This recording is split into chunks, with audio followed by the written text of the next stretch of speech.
नमस्कार दोस्तों, अभी बिहार में विधानसभा चुनाव की प्रक्रिया चल रही है। सभी कैंडिडेट अपने चुनाव के लिए जोर शोर से प्रचार प्रसार कर रहे हैं और 6 व 11 नवंबर को मतदान होना है। उस दिन सभी मतदाता जो मतदान करना चाहते हैं वो मतदान केंद्र पर जाएंगे और मतदान किसी न किसी कैंडिडेट को करेंगे, वोट करेंगे, वोटिंग करेंगे। ऐसी स्थिति में मतदान केंद्र पर कौन कौन मतदान कर्मी या मतदान अधिकारी उपस्थित होते हैं, उनकी क्या दायित्व है, क्या कर्तव्य है, क्या जिम्मेवारी है, वो किस कानून में उल्लेखित है, किस कानून से उन्हें अधिकार मिलता है और किन्हें इन मतदान कर्मी या मतदान अधिकारी की नियुक्ति करने की जिम्मेवारी है और कितनी संख्या में मतदान कर्मी की नियुक्ति होती है और भी मतदान केंद्र पर कौन कौन लोग उपस्थित होते हैं, इनके बारे में आज मैं इस वीडियो के माध्यम से चर्चा करूंगा। तो चलिए, सबसे पहले मैं आपको बता दूं कि एक मतदान केंद्र पर सामान्यतः 4 मतदान कर्मी होते हैं और एक मतदान केंद्र के जो हेड होते हैं, जो इंचार्ज होते हैं, उन्हें प्रिजाइडिंग ऑफिसर कहा जाता है, यानी उन्हें ही हिंदी में पीठासीन अधिकारी कहा जाता है। तो ये जो प्रिजाइडिंग ऑफिसर हो गए या मतदान कर्मी हो गए 4, इन लोगों की नियुक्ति किनके द्वारा की जाती है, किस कानून के अंतर्गत होती है?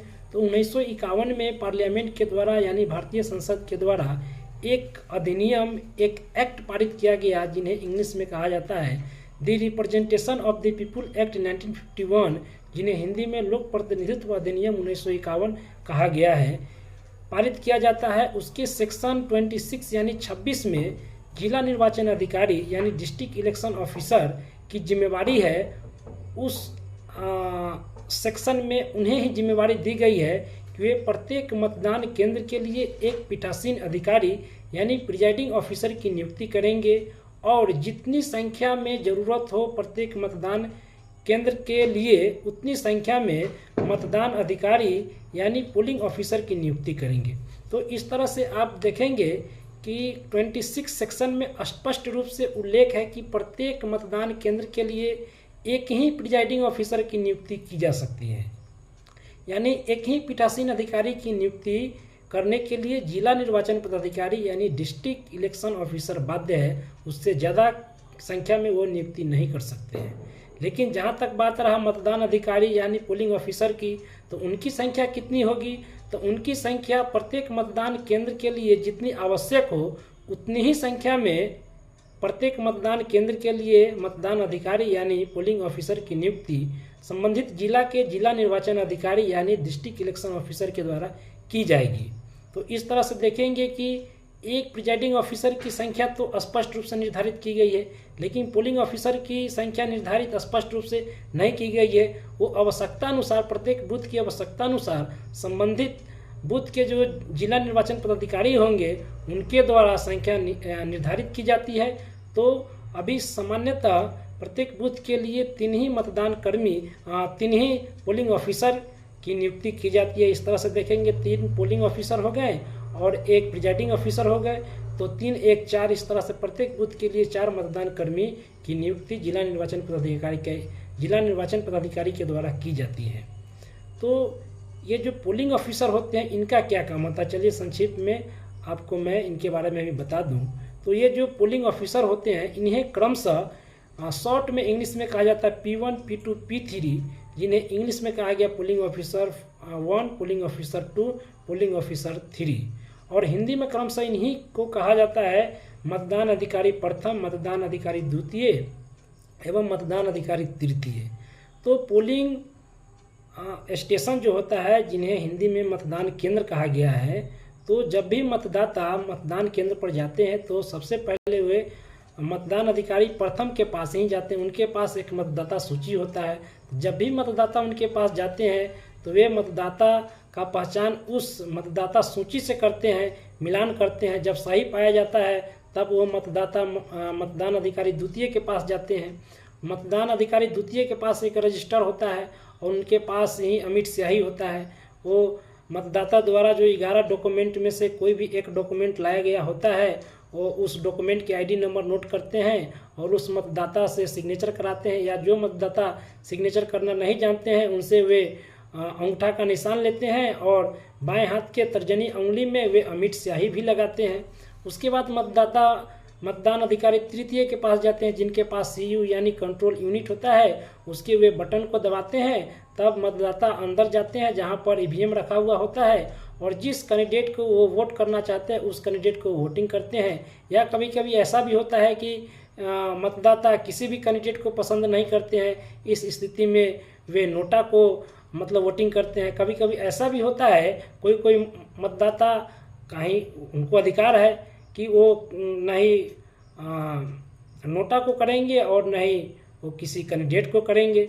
ऐसी स्थिति में उस मतदाता का अधिकार है कि किसी भी कैंडिडेट या नोटा को वोटिंग नहीं करे और वो घर आ सकते हैं।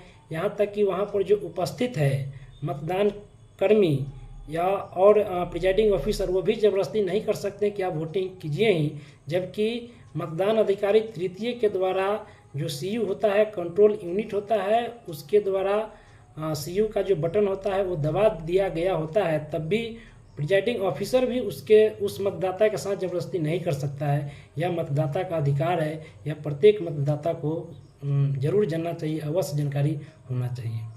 तो इस तरह से आप देखें कि मतदान अधिकारी यानी पोलिंग ऑफिसर का क्या काम होता है, क्या कार्य होता है, क्या जिम्मेवारी होता है।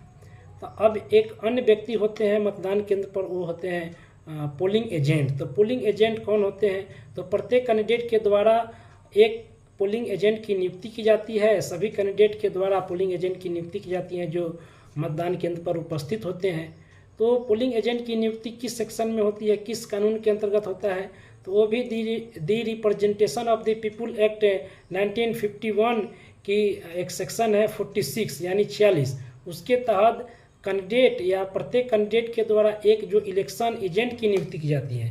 इलेक्शन एजेंट की संख्या एक ही हो सकती है जो कैंडिडेट के द्वारा उनकी नियुक्ति की जाती है। तो पोलिंग ऑफिसर की नियुक्ति चाहे कैंडिडेट स्वयं करे, खुद करे, या उस कैंडिडेट के द्वारा जो एक इलेक्शन एजेंट की नियुक्ति की गई होती है उसके द्वारा पोलिंग एजेंट की नियुक्ति की जाए। तो पोलिंग एजेंट की संख्या कितना होगी?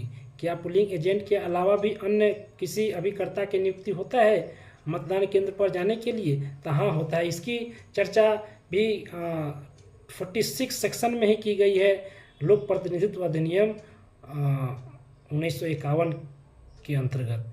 लेकिन इनकी संख्या क्या होगी, यह लोक प्रतिनिधित्व अधिनियम 1951 में किसी भी सेक्शन में चर्चा नहीं की गई है। तो इसकी संख्या किस कानून में है, वो कहाँ पर इसकी चर्चा की गई है, उल्लेख की गई है?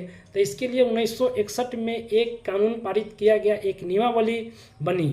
उस नियमावली का नाम है the conduct of elections rules 1961। उसका एक नियम है 13। उस नियम में ही यह चर्चा की गई है, लिखा गया है कि प्रत्येक कैंडिडेट या उस कैंडिडेट के जो इलेक्शन एजेंट होते हैं उसके द्वारा एक मतदान केंद्र के लिए एक ही पोलिंग एजेंट की नियुक्ति की जा सकती है और 2 रिलीफ एजेंट की नियुक्ति की जाएगी। यानी रिलीफ एजेंट को हिंदी में कहा गया है और मुक्ति अभिकर्ता, और पोलिंग एजेंट के लिए हिंदी में कहा गया है मतदान अभिकर्ता।